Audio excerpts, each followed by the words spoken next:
LifeStories Live. Hello, everyone. It's great to have you with us again for another life story coming to you from LifeStories Worldwide. If you need help, you need prayer, then contact us on our hotline, +44 794 355 0287, or go to our website, lifestoriesworldwide.com, and there you'll find lots of information to help you, to encourage you. And it's good to welcome people watching it or listening to this broadcast in Ukraine, and also the Trust people who are listening. We welcome you going out on Facebook, YouTube, and Zoom live. Our guest speaker tonight is Michael Emmett. Michael walked in his father's footsteps, as you'll hear. He was led by his father into a life of crime, got involved in violence, drugs, and sex, but then he got put into prison, and there his life changed completely. So I'm going to hand it over to Michael down in London, who's going to share his story. Thank you, Michael. Thank you, Alan. Yeah, nice to see everybody. So let's start at the beginning. I come from my father. I mean, this is a funny thing to say. My father was a career criminal, and a big one. He didn't like the notoriety. He took his job very, very seriously. He was a womanizer. He had 4 marriages, 7 children, and I was one of his. He had 4 sons and 3 daughters, and I was the second marriage, and I was the middle child. And we used to live in the council flats in southeast London. And at the age of 6, prior to that, there was, I don't mean to offend anybody, but there was some sexual abuse on me at a very young age from the babysitter.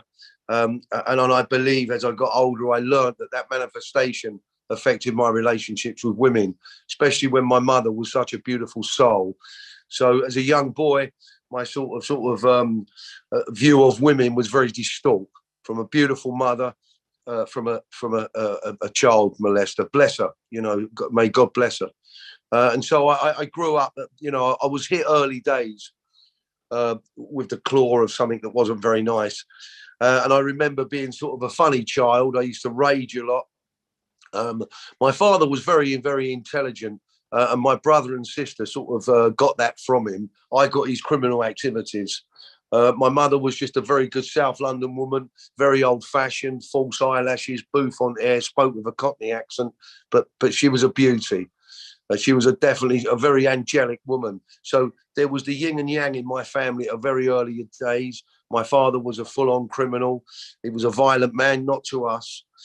He treated his home like his castle, and he treated us very well. But he was Irish descent. He was a tough man.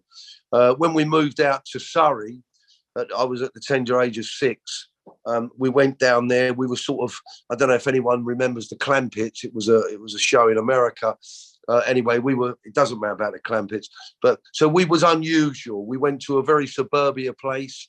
We lived opposite the vicar, and we arrived like sort of, crazy people. My mother was trying her hardest to sort of love the family. My dad was in and out of prison. Well, not so much in and out of prison.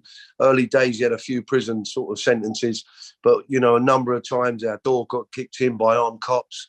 So it was a very unusual way to be brought up. But he tried his best to hide it from us. At a very early age, I see some violence through my dad that I shouldn't have seen. There was a horrendous fight one day in the street, and I was sort of hid away in the car. And this guy got really badly hurt, and I'm not promoting crime. And he come running round the corner, fell on the car where I was. I was only a young kid, a bloodied face, freaked my dad out. And so then sort of things, they started to manifest. I always say, if you teach a child French at 5, by the time he's 6 or 7 or 8, they'll be speaking it fluently. And I got that stuff. It weren't French. I got taught bad behaviour, but not meaning to. It was just something I saw. And I started to realise my dad wasn't run of the mill. He loved to he put me in a lovely school. My brother and sister excelled. I just couldn't concentrate. I was good at sport. He used to encourage me in that. But even I remember playing a game of football once, and he come running on and started fighting. I run a small football football team with him. He hit one of the managers. So it was chaotic. I remember training for a swimming gala, and one of the guys on the side who was working in the swimming pool had a go at me. My dad had a fight with him. So then things I started to see. He promoted school. His discipline was incredible. You know, we had to always wash up afterwards, do our chores, be very polite to my mother. But I was dysfunctional, and my mother could see it. And she reached out her sort of arm to me, and she tried to love me in a way that was unconditional. In a lot of ways, it spoilt me. So I went through this sort of weird upbringing. I couldn't wait to leave school. I started stealing when I was about 11, drinking when I was 12, got arrested when I was 13. He wasn't very happy. He'd had one of his elder sons from his other marriage, was an armed robber. He went to prison. And I could see my dad did not want this, but it was who he was. He was a war baby. They used to steal for their food as a child. He was a great boxer and a great athlete. And I started to get in trouble with the police at sort of a very young age, like I said, when I was 13. And then I went to work for my dad. He used to sell commercial lorries. It was one of his fronts.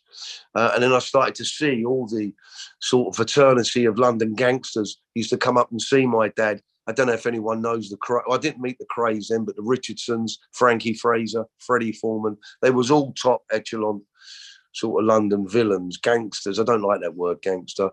And so my dad, he was a mixture of an opposite. You know, he was very happy, very sad. He never had an equilibrium, only when he was around my mother.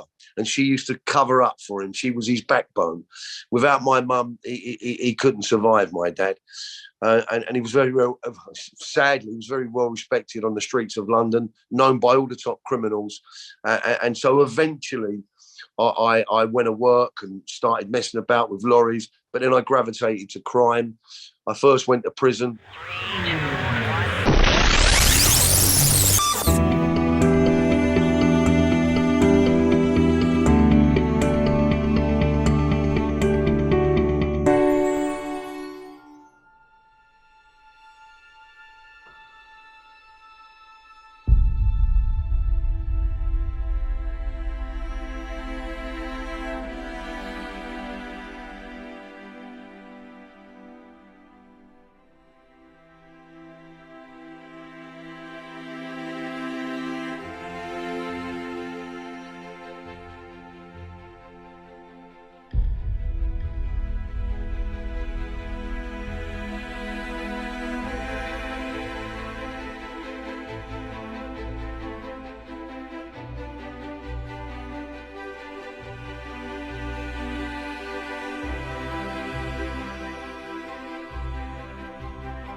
In 1984, I got arrested. I then got arrested in 1985. I was in a car chase with a guy who was wanted by the police. And I'm not just telling you this so you know I'm a criminal. I'm telling you about how my life has changed. He was wanted by the police for shooting someone. I was in a very, very dangerous police chase. He went through the window. I broke my foot and my ankle. Wind up in prison. I got bail on that occasion, and I absconded. And I went to live in southern Spain in the 80s. It's where all the sort of gangsters used to go. My dad sent me down there. I got up to no good down there. Started smuggling drugs at a very small way, but into some European countries. And sadly, my younger brother, who was the angel of the family, he came down to stay with me because my grandfather was dying on my mum's side. And very tragically, we had an argument. he got in the car. You couldn't hurt this boy. He was such a sweet spirit. And he went underneath a lorry and it killed him. And so I had the abuse as a child, my dad, and then this, and I was gone. And the gaping wound in me, I couldn't fill with love. I used to fill with money, sex, crime, drugs. And I got heavy into drugs, smoking cannabis.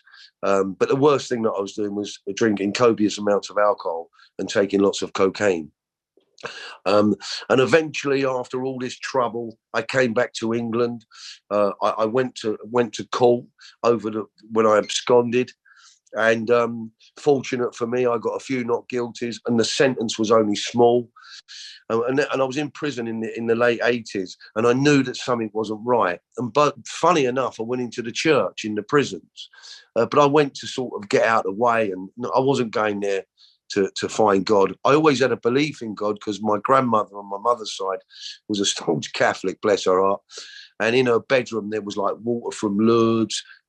We had so many pictures of Jesus. I thought it was a relation. It was everywhere. So we had all that going on. And there was that spiritual, that I thought God was very punishing. And then I moved into the high level of crime with my dad. And in the interim period, I'd had 3 beautiful children. I had affairs with women I shouldn't have done, sadly. I wasn't very nice to my wife, and I was repeating the behaviour. I didn't abuse or molest women, but I abused women emotionally, and I just couldn't understand what I was doing. I knew it wasn't right, and the more I fed the hole with the drugs and the drink and the money, the bigger the hole became. It didn't get smaller. And the manifestation of that hole was dishonesty. There was no integrity, greed, control, violence. These eyes have witnessed a murder, a very famous murder in a club in London. There was all there, the gangsters, all the faces, and the guy got killed in front of my eyes. It frightened the life out of me. And I say it frightened the life out of me. It didn't really. I didn't see the killing, but I was in the madness of a number of people trying to stab each other, and it was very uncomfortable for me. And so I grew with all that, and it sticks to you like glue. And then the ego comes up, and I lost my identity. Instead of being Michael Emmett, I was Brian Emmett's son. Yeah. And my dad was one of those criminals who didn't want no notoriety. He was very slippery and cunning in his behaviour. And anyway, I had 3 beautiful children. I had this affair. I sort of had a bit of a breakdown, emotional breakdown. I got over that. And my dad went to prison. He got arrested for some cannabis, a very dangerous situation. Fortunate for him, he got acquitted. He had 2 big trials, my dad, one for armed robbery and one for drug smuggling. And on both of the times, fortunate for him, he got acquitted, but they wanted him badly. And he became very notorious. He worked with the 5 families out in America, the mafia, seriously. And he was running cannabis into the UK in the 80s when he wasn't really known, with a very known sort of world London gangster guy called Joe Pyle, not dropping names. And so we had all this going on. I was very confused, very, very confused. I remember speaking to myself all the time. I was always in this funny sort of space, had mental health issues. And eventually my father and I, when he came out of his prison, we went to work together. He said, why don't you come and work with me? Which I did. And in that, we become very, very huge, big in smuggling. And I'm not proud of it, of smuggling cannabis into the UK. I lived in Spain again. I'd left my Commonwealth, the mother of my children. I married an Italian lady out there, and she was also a devout Catholic, and she was always talking about God to me. I used to pray to God to get my cannabis home. I know that's not the right prayer to pray, but I should say, please, God, get the cannabis home and I'll never do it again. Well, that wasn't the truth. So the money came in. It was unusual to have money that you never really sort of went out in the morning and went to work and got your wages. So the value of money, there was no value of money. I used to see things and buy them. I didn't work. I never saved. My work was crime. very dangerous crime as well. And I sort of fitted the bill. You know, I had this notorious father. He had connections in Morocco. He had connections in America, in Holland. And it was sort of very, very high level crime. And I sort of fitted in. I sort of had this awareness about me. And again, I was an opposite like my father. You know, I could be very fearless and very frightened. And I remember in a time in Morocco where I was having this cannabis deal with some very, very serious people. And they said you wasn't allowed to test the cannabis, which I did. There's a point to this. And I got high and I shouldn't have done. And underneath the curtain run this little mouse, and it frightened the life out of me. It literally frightened the life out of me. And I screamed. And they're going, you're a villain, your father's a gangster, you're frightening mice. But at that particular time I didn't know why. It frightened me. LifeStories Live. Life Stories.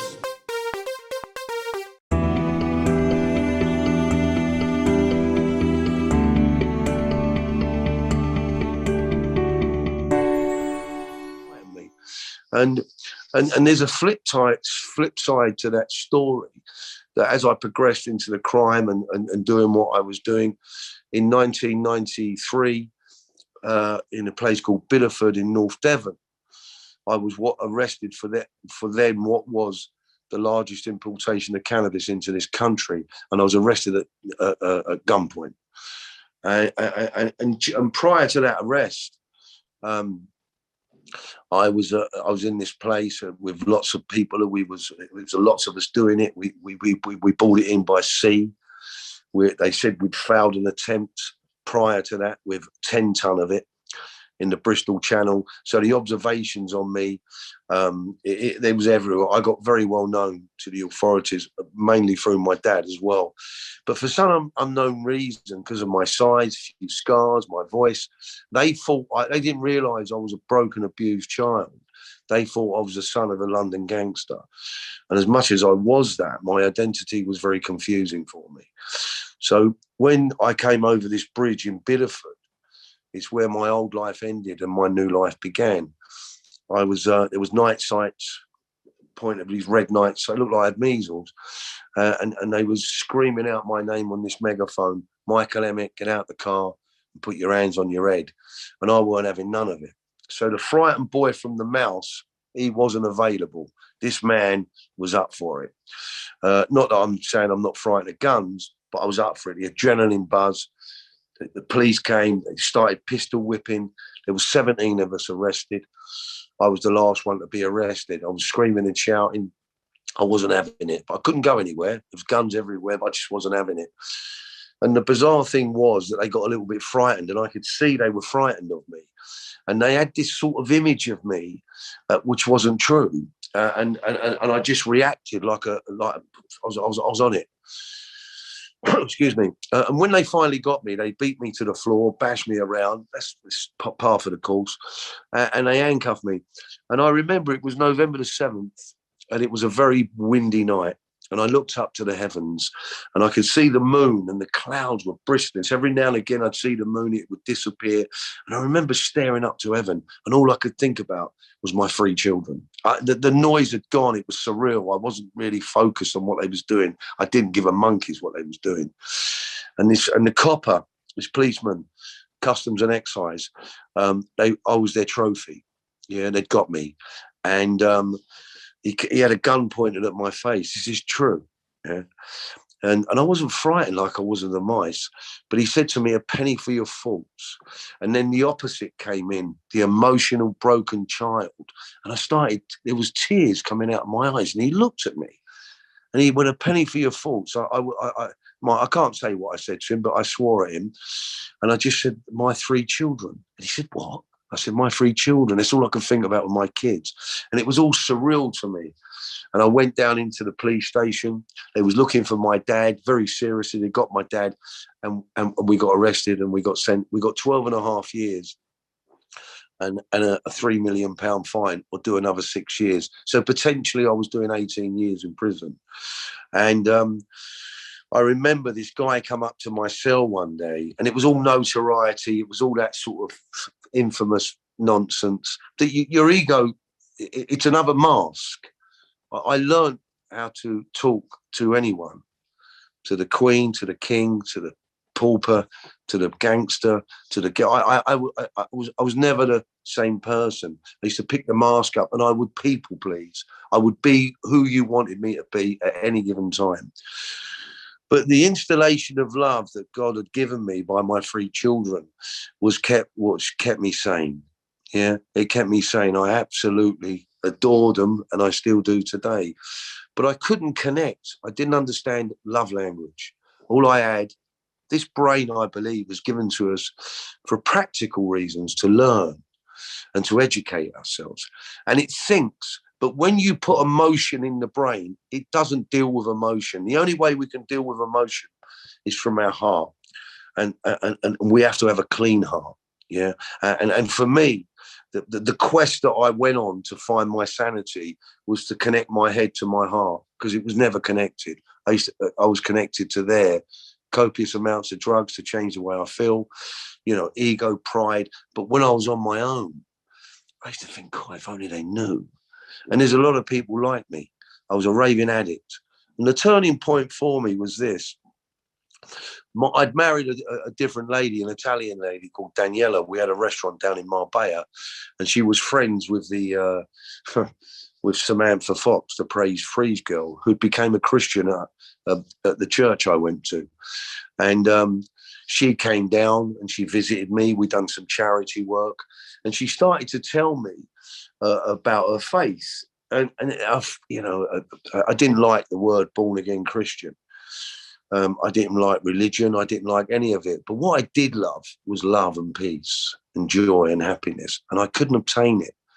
And I remember I was at my cell door prior to Sam coming down. I had a big fat joint in my mouth, a cannabis joint, getting high. I'd done what I wanted in the prison. They used to leave me alone. And I wasn't violent. I used to do all sorts of things in there to make my life sort of easier. And this guy, he was a lifer.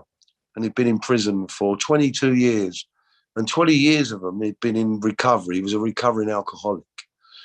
And I remember him standing at my door one night, and I was showing off, whatever I was doing. And he said, Michael, because they say if there's 1,000 people in a room and there's 2 addicts, they will find each other. Yeah. The addiction is a cunning form of mental illness and dysfunction. It really is cunning. It's cunning and baffling. And it's a fight. It's a spiritual fight. And he said to me, there's only one person in the jail you got to get on with. And Michael went, oh, well, who's that then? Thinking it was another inmate or a prison officer. And he said, it's yourself. And when my door closed that night, I was high on skunk weed. Yeah. And I thought to myself, with my dad.